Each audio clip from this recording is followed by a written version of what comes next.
అవునమ్మా, దేశ అత్యున్నత పురస్కారం ఒక అత్యున్నత పర్సనాలిటీకి దక్కింది. చాలా సంతోషకరమైన విషయం. మీతో పాటు మీ కుటుంబ సభ్యులతో పాటు తెలుగు వారందరికీ ఇది ఒక ప్రౌడ్ మూమెంట్. అవును అవునన్నా. అమ్మా, ఇంతకుముందు మీరు ఒక మాట అన్నారు, ఇప్పుడు తెలంగాణలో గవర్నమెంట్ కాంగ్రెస్ ఉంది కదా, లేకపోతే తెలంగాణకి కదా ఇస్తారా అని చెప్పేసి అనుకున్నాము, కానీ ఇచ్చారు, ఆలస్యమైనా ఇచ్చారు, ఇది సంతోషకరమైన విషయం అన్నారు. దాని గురించి ఏమంటారు? అది మనకు యూజువల్గా ఏం చేస్తాము, మనకు అలవాటు ఏంటంటే మనకి కాలానికి తగ్గట్టు వాళ్ళం కాదేమో అని ఎంతసేపు మనకు చేసింది నిజాయితీగా మనం పని చేస్తూనే ఉంటాం. కానీ ఆ తర్వాత కూడా అది రికగ్నైజ్ కాకపోతే, అంటే నోటీస్ చేయకపోయేదంటే అది కొంత వాళ్ళు ఉన్నా లేకున్నా, ఇప్పుడు ఆయన లేరు కానీ ఆయన చేసిన ఏదైతే సర్వీసెస్ ఉన్నాయో తప్పకుండా రికగ్నైజ్ చెయ్యాలి. అది పురస్కారం వల్లనే వస్తుంది కదా, ఇంకా వేరే వల్ల కాదు కదా. ఎట్లా 10 మందికి తెలవాలంటే ఎట్లా తెలుస్తుంది? ఈ అత్యున్నత పురస్కారం వల్లనే తెలుస్తుంది. గ్రేట్ రికగ్నిషన్ వాళ్ళు చేసిన సర్వీసెస్ కి. మోదీ ప్రభుత్వం ఇంతకు ముందు కూడా 2 ఏళ్ల కింద ఢిల్లీలో మంచి మ్యూజియం పెట్టారు, కానీ ఆ మ్యూజియం అక్కడికి వెళ్ళిన వాళ్ళు టూరిస్టులు మాత్రమే చూడగలరు. అది చాలా అద్భుతమైన మ్యూజియం అది. కానీ అట్ ద సేమ్ టైం ఇప్పుడు ఇంకా ఇది గొప్ప విషయం, ప్రతి పామరుడికి కూడా తెలుసు, దేశంలో ఉన్న ప్రతి పౌరుడికి కూడా తెలుసు అత్యున్నత పురస్కారం అని. అది చాలా గొప్ప విషయము. ఆయన ఒక విజ్ఞతకు ఇది ఒక నిదర్శనం అని చెప్పుకోవచ్చు మనం. అవునమ్మా. అమ్మ, ఇంకొక విషయం కూడా, ఇర్రెస్పెక్టివ్ ఆఫ్ పార్టీస్, పార్టీలకు అతీతంగా పీవీకి భారతరత్న ఇవ్వాలని చాలా కాలం నుంచి, ఇప్పుడు మీరున్న ఈవెన్ బీఆర్ఎస్ కేసీఆర్ ఎంత పీవీ శత జయంతి ఉత్సవాలప్పుడు ఎంత ఘనంగా చేశారు, ఆ కార్యక్రమాలన్నీ కూడా మీరు చూశారు. అంటే ఆయన చేసిన సర్వీసెస్ ఎలాంటివి అంటే పార్టీలకు అతీతంగా, ఏదో కాంగ్రెస్ లో ఉన్నారు లేకపోతే ఇక్కడ అట్లా కాకుండా పార్టీలకు అతీతమైన వ్యక్తులు, వాళ్ళు కారణ జంబులు. అంటే నేను ఎప్పుడు మా నాన్న గురించి అట్లా మాట్లాడతాను అనుకోకండి, కానీ నిజంగా కూడా వాళ్ళు ఒక ఉద్దేశంతో ఈ భూ ప్రపంచంలోకి వచ్చిందేమో అనిపిస్తుంది. అలాంటి గొప్ప వ్యక్తులను గుర్తించాలి, మర్చిపోవద్దు.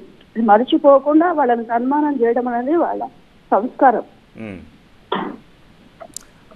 పార్టీలకు అతీతంగా, ఇప్పుడు బీజేపీ గవర్నమెంట్ కదా సెంట్రల్లో ఉన్నది, మోదీ గారు కదా, కానీ ఆయనకు తెలుసు ఈ దేశం ఎట్లా దిశా నిర్దేశం చేసిండు, ఎటువంటి వ్యక్తి వల్ల ఇంత మంచి గమనంలో నడుస్తుంది దేశం అనే సంగతి తప్పకుండా రికగ్నైజ్ చేశారు. అది అవునమ్మా, ఇగ్నోర్ చేయకూడదు. ఇగ్నోర్ చేస్తే చాలా బాధాకరమైన విషయం కదా. వాళ్ళందరూ they are beyond all these things. వాళ్ళు ఇప్పుడు పివి గారు దేశంలో లేరు, ఈ ప్రపంచంలో లేరు, కానీ ఆయన చేసిన ఒక ఆదర్శపాయం తర్వాత జనరేషన్ కి ఇదిగో ఇలా మనం పివి గారు లాగా ఉండాలి అని ఒక ఇన్స్పిరేషన్ ఎప్పుడు వస్తుంది? ఇలాంటివి వచ్చినప్పుడే. ఇలాంటి పురస్కారాలు సంస్కారంతో చేసిన వ్యక్తులు వాళ్ళ గౌరవమే ఎక్కువ పెరుగుతుందండి. ఈ సంగతి ఎందుకు అర్థం కాదు? పివి గారి గురించి ఎంత మాట్లాడుకుంటే, ఎందుకంటే మచ్చలేదు ఆయనకి, ఆయనకు మచ్చలేని జీవితం. ఆయన గురించి ఎంత మాట్లాడుకుంటే మన గౌరవం పెరుగుతుంది. మన గౌరవం పోయినామానే, పార్టీ నాశనమైనామానే అని ఆయన గురించి మేము మాట్లాడనట్టుగా ఉంది. అవునమ్మా, ఈ జనరేషన్కి నిజానికి ఇంకా చాలా చెప్పాల్సింది ఉంది పివి గురించి. పివి నరసింహారావు గారికి భాషా ప్రావీణ్యం కానీ, ఆయన నిరాడంబర జీవితం కానీ, లేకపోతే ఆయన రాజకీయ చతురత కానీ, లేకపోతే సంస్కరణలు కానీ, ఇవన్నీ కూడా కంటిన్యూస్ కాల్సి వస్తున్నాయి. This is historical moment, great moment actually. చారిత్రక ఒక చరిత్ర గతలో రాసుకోవాల్సిన మూమెంట్ ఇది. యాక్చువల్లీ 90 అప్పుడు అయోధ్య ఇష్యూ కావచ్చు, ఎట్లా హ్యాండిల్ చేశారనేది, అలాగే అసలు దివాళా తీస్తున్న దేశాన్ని ఎట్లా రక్షించడం అనేది ప్రతి స్టూడెంట్, ప్రతి యూత్ అసలు స్టడీ చేయాలి ఆ వ్యక్తిత్వాన్ని.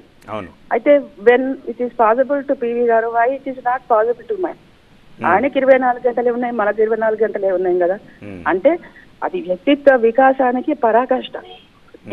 ఏ విషయం పివి గారి గురించి తీసుకున్నా కానీ అది ఇన్స్పైరింగ్ కాంపోనెంట్ అవుతుంది ప్రతి ఒక్కరికి కూడా. ఆయనే ఏకసంతాగ్రాహి. ఎంతమంది తెలుసు ఏకసంక్రతాయి?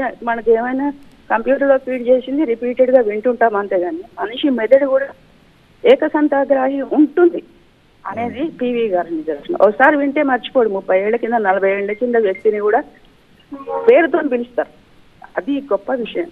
అలాంటి చెప్పుకుంటూ పోతే చాలా విషయాలు, చాలా సింపుల్ గా ఉంటారు, కానీ బట్ ఎంత సింపుల్ గా కనిపిస్తారో అంత మోడర్న్ గా ఉంటారు.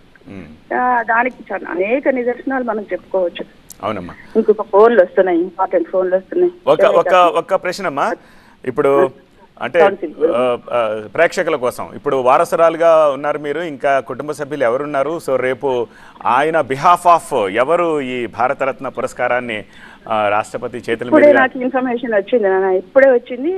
We are sharing with all the family members now. This is a happy moment.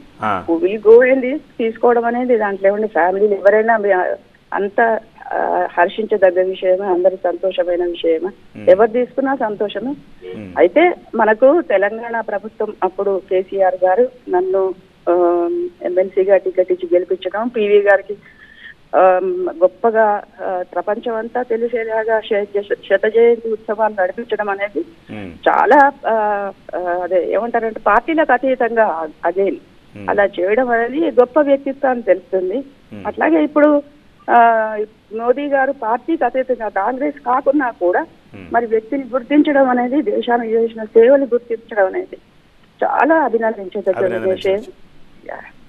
One final question అమ్మా, ఆయన నుంచి మీరు క్లోజ్గా ఉంటారు కాబట్టి ఆయనతోటి సహజంగానే ఆయన నుంచి మీరు నేర్చుకున్న బెస్ట్ థింగ్ ఏంటి, అలాగే మోస్ట్ మెమరబుల్ మూమెంట్స్ ఏమైనా ఒకటి రెండు షేర్ చేసుకోండి. చాలా, ఒకటి రెండు కాదు, చాలా ఉంది ఆయన నుంచి. ఒక అదృష్టం ఏంటంటే మనం ఎవరం ఇక్కడ కావాలి, ఇలాంటి చెల్లెళ్ళు తమ్ముళ్ళు ఉండాలి, లేకుంటే ఇక్కడ పుట్టాలని మనకేం ఛాయిస్ ఉండదు కదా. అని భగవంతుడి కృప నేను ఆయన సంతానంగా జన్మించడం. అట్లాగే అదృష్టం ఆయన వెంట నేను దేశ విదేశాలన్నీ వెంటనే ఉండే ఒక అవకాశం దొరికింది నాకు.